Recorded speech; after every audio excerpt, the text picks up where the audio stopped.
శ్రీనివాస్ రెడ్డి గారు, యాదగిరిగుట్ట మున్సిపాలిటీలో మీది చాలా బలమైన ఫ్యామిలీ, మీరు కూడా చాలా కీలకమైన నేత. ముఖ్యంగా గుండ్లపల్లి పరిధిలో మీరు చాలా బలమైన నాయకుడిగా ఉన్నారు. కానీ రాజకీయాల్లో ఆశించినంతగా మీరు ఆశించిన స్థాయిలో ఎదగలేకపోయారు. దీనికి కారణం ఏంటంటారు? ఎవరు చెప్పి దగ్గర నేను ఉన్నా కదా.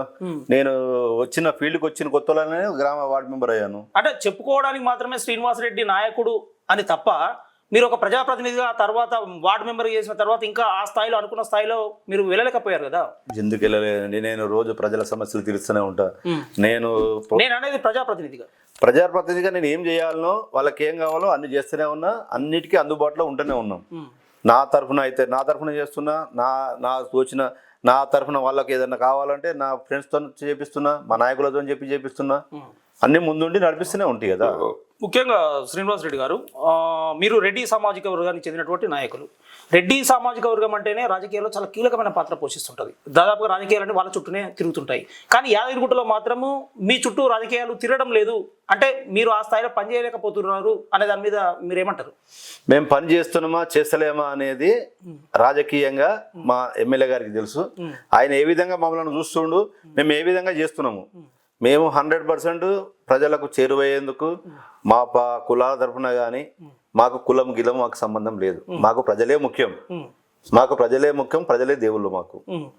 అంటే ఈసారి వచ్చే మున్సిపల్ ఎన్నికల్లో ఖచ్చితంగా మీ సామాజిక వర్గం నుంచి ఒకరిద్దరు ఖచ్చితంగా కౌన్సిలర్లు కావాలి, లేదా సాధ్యమైనంత వరకు మున్సిపల్ చైర్మన్ పదవిని మీరు దక్కించుకోవాలనే ఆలోచన కూడా మీరు చేస్తున్నట్టు, ఒక వ్యూహం రచిస్తున్నట్టు ప్రచారం జరుగుతుంది. లాస్ట్ టైం కూడా మా ఎమ్మెల్యే గారు, గౌరవ ఎమ్మెల్యే ప్రభుత్వ ఐలయ్య గారు కూడా నన్ను కూడా నా దగ్గరకు వచ్చిండు. మేము అందరం కూర్చొని, శ్రీను నువ్వు ఖచ్చితంగా చేయాలి అన్నాడు. కానీ ఆ రోజు నా ఆర్థిక స్తోమత వల్ల నేను రాలేదన్నా. కాకపోతే మనం అలవెన్స్లో ఇచ్చుకుందాము అని మేము సిపిఐ అలవెన్స్లో మేము నా వాడే సిపిఐ వాళ్ళకి ఇచ్చి నేను దగ్గరుండి గెలిపించుకున్న చరిత్ర ఉంది.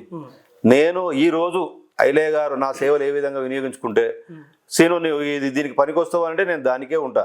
ఆయన మాట తూచా తప్పకుండా పాటిస్తా, ఆయన మాట తూచా తప్పకుండా జవదాటనని నేను చెప్తున్నా. ఇప్పుడు ముఖ్యంగా ఈ 5 సంవత్సరాల మన మున్సిపల్ పాలకవర్గం పాలన ఎట్లా ఉందంటారు? సమస్యలు పరిష్కారం అయ్యాయంటారు? సమస్యలు అంటే ఎవరికైనా ఎంత పెట్టినా, షెడ్ రుచులు భోజనాలు పెట్టినా కానీ ఏదో వెళుతుంటది.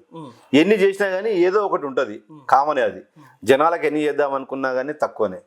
కానీ అది జనం అర్థం చేసుకుంటారు. మనం ఏం చేసినాం అనేది, ఎంత చేసినా చేయలేదనే ఉంటుంది. దాన్ని మనమే అనుకోవాలి, మనం చేసినామా లేదా, మన పీరియడ్ అయిందా లేదా, దాన్ని సాటిస్ఫై జనాలు చేస్తురా లేదా. మనం ఇప్పుడు ఇంకోసారి మనకు అవకాశం ఇస్తే మనం ఏ విధంగా చేస్తాము, దాన్ని ఇంకా డెవలప్ చేయాలి. మన గ్రామం ఇట్లుంటే ఇట్లా చేయాలి. ఇవాళ ఇంత డెవలప్ ఉంది, ఇవాళ తిరుపతిగా పేరు రాస్తుంది మన యాదాద్రి. దాన్ని మనం లెవెల్ తీసుకుపోవాలంటే మన గ్రామ పరిశుద్ధం కూడా మనం చూసుకోవాలనే బాధ్యత మనకు ఉంటుంది. దాన్ని మనం ఈసారి మనం అయితే ఎక్కడో తీసుకుపోతాం మా ఎమ్మెల్యే గారి చొరవతో. ఇప్పుడు ఆయన కూడా కష్టపడి ఇంకెన్నెన్నో నిధులు తేవాలని చాలా ప్రయత్నాలు చేస్తుండు. లేటెస్ట్ కూడా ఇంకా దాని మీద కసరత్తులు చేస్తుండు మన ముఖ్యమంత్రి గారితో. ముఖ్యంగా ఇప్పుడు రానున్న మున్సిపల్ ఎన్నికలు చాలా కీలకంగా మారనున్నాయి. ప్రతి వార్డులో కూడా తీవ్రమైనటువంటి పోటీ ఉంది. ముఖ్యంగా మీ ప్రతిపక్ష పార్టీ అయిన బీఆర్ఎస్ కూడా చాలా బలంగా పోటీ చేయడానికి సిద్ధంగా ఉంది. ఇటువంటి సందర్భంలో మీ పార్టీ నుంచి మీరు ఎట్లా ఎదుర్కోబోతున్నారు? బీఆర్ఎస్ కానీ ఇతర పార్టీలను కానీ. కాంగ్రెస్ ని ఎదుర్కోవాలంటే ఎవరి వల్ల కాదండి. జనాలలో పేరుంది, గుర్తుపెట్టుకోండి. ఐలయ్య చేసే మంచి పనులు, దానివల్ల ఆయన మాకు బ్రాండ్ ఐలయ్యనే బ్రాండే ఐలయ్య. ఆ విధంగా మాకు ఖచ్చితంగా మా 12 వాళ్ళు ఐలయ్య తరఫున, ఐలయ్య ఎవరు నిలబెడతారో వాళ్ళని గెలిపించుకునే బాధ్యత మేము తీసుకుంటాము. 100% ఐలయ్య మార్కు మేము చూపిస్తాము. వచ్చే మున్సిపల్ ఎన్నికల్లో యాదగిరిగుట్ట మున్సిపాలిటీ పైన కాంగ్రెస్ జెండా ఎగరేయగలుగుతారు? 100కు 100% ఐలయ్య నాయకత్వంలో మున్సిపల్ జెండా, కాంగ్రెస్ జెండా ఎగరేసుడు ఖాయం. ముఖ్యంగా అనేక వార్డుల్లో మీ నాయకుల మధ్యనే తీవ్రమైన పోటీ ఉందని, మీరు ఒక నాయకునికి టికెట్ ఇస్తే ఇంకొక నాయకుడు రెబల్గా వేసే అవకాశం ఉందని ప్రచారం కూడా జరుగుతుంది. అటువంటి పరిస్థితి ఎట్లా ఎదుర్కొంటారు?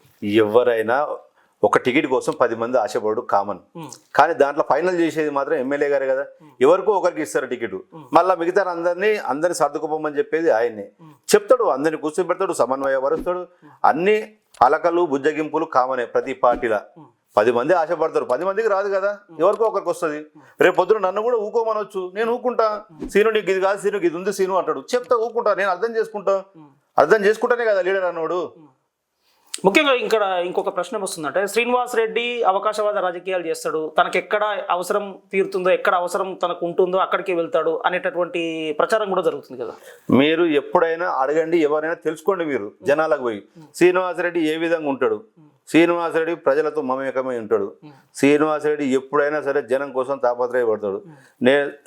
ఎవరి కోసం ఏ ఆపద వచ్చినా కానీ 24 hours శ్రీనివాస్ రెడ్డి ఉంటాడు. అంతేగాని నేను అవకాశవాదిని కాదు, అటువంటిది ఏమీ లేదు.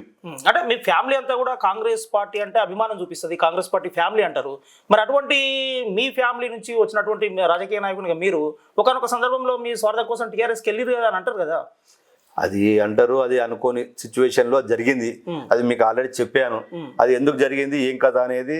దాని మీద కూడా ఎదుటి పార్టీ వాళ్ళు కూడా ఏమిదని వివరణ ఇచ్చిర్రు. దానికి నేను మళ్ళీ చెప్పుకోవాల్సిన సంజాయిషి కూడా లేదు. ఇప్పుడు ముఖ్యంగా శ్రీనివాస్ రెడ్డి గారు ఈ మధ్య కాలంలో బీసీ కులగణన, బీసీల యొక్క జనాభా ఉంది, ఆ ప్రకారంగా బీసీలకు ప్రాధాన్యత ఇవ్వాలి అనేటటువంటి అంశం చాలా బలంగా వస్తుంది. ముఖ్యంగా ఈ విషయంలో మీరు ఏమంటారు, బీసీలకు ప్రాధాన్యత ఇవ్వాల్సిందే అంటారా? 100% ఇవ్వాల్సిందే. కానీ బీసీలు ఎదగకుండా ముఖ్యంగా వారిని తొక్కిపెడుతున్న సామాజిక వర్గాలలో ఒక వర్గంగా మీ వర్గం కూడా ఉంది అనే విమర్శలు కూడా వస్తున్నాయి కదా. అటువంటిది ఉంటే ఇవాళ మా కోమటిరెడ్డి గారు, వెంకరెడ్డి, మా రాజగోపాల్ రెడ్డి గారి చొరవతో మా బీర్లైన గారికి టికెట్ ఎందుకు ఇచ్చిండు? ఒక బీసీ బిడ్డ, బీసీ నాయకుడు, చిన్న కష్టపడ్డాడు, కింది స్థాయి నుంచి వచ్చిండు, ఆయనకు ఇవ్వాలే అని పెద్ద పై నుంచి కూడా ఎంత ప్రెషర్ చేసినా, ఎంత ఒత్తిడి చేసినా కానీ బీర్లైనకే ఇవ్వాలని, కష్టపడ్డానికే ఇవ్వాలని టికెట్ ఇచ్చిండు వెంకరెడ్డి సాబు, రాజగోపాల్ రెడ్డి సాబు. ఇవాళ ఇచ్చిండు. వాళ్ళ నమ్మకాన్ని ఒమ్ము చేయకుండా అన్న కూడా కింది స్థాయి నుంచి కష్టపడి ప్రజలతో మమేకమయ్యి ప్రజలకు చేరువయ్యి అఖండ మెజారిటీతో 50,000 మెజారిటీతో గెలిచిందంటే నాటే జోకు. ఇప్పుడు అంటే ఒక బీసీ నాయకుడు ఎమ్మెల్యే కావడానికి మీ కోమటిరెడ్డి బ్రదర్స్, మీ రెడ్డి సామాజిక వర్గం అండదండలే కారణం అంటారా?